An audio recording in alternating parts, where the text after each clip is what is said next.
ito ay rated SPG, striktong patnubay at gabay ng magulang ang kailangan. Isang mapagpalang araw, kapamilya. Imbis na mainis, ay natuwa pa nga itong si Roberto nang tawagan siya ni Rigor at sinabi na may ibang grupo na kumuha kay Ramon Montenegro. Ibig sabihin kasi nito ay nagtagumpay sina Lucio na makuha itong si Ramon. Agad naman na tinawagan ni Lucio itong si Roberto at sinabi na hawak na nila si Ramon. Ipinag-utos naman ni Roberto na hawakan na muna ni Lucio itong si Ramon at magagamit nila ito para lumitaw umano itong si Tanggol.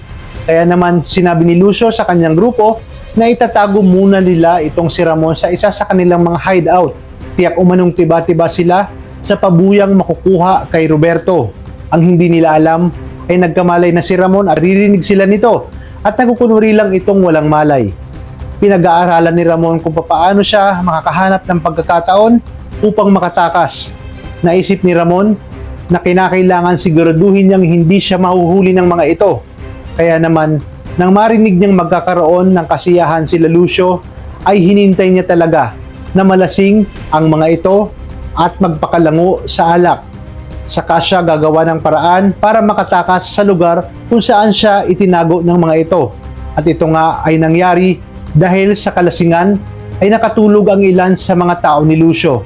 Habang si Lucio naman ay halatang lasing na. Agad na kumilos si Ramon at hindi niya alam kung nasa ang lugar siya, ay inisip niya na lamang na basta siya makatakas. Sinabi niya sa kanyang sarili na babalikan niya ang mga demonyong Red Phoenix, lalong-lalo na itong si Lucio. Nagawa niya pang kunin ang baril ng isa sa mga tao ni Lucio upang gamitin pamproteksyon laban sa mga ito.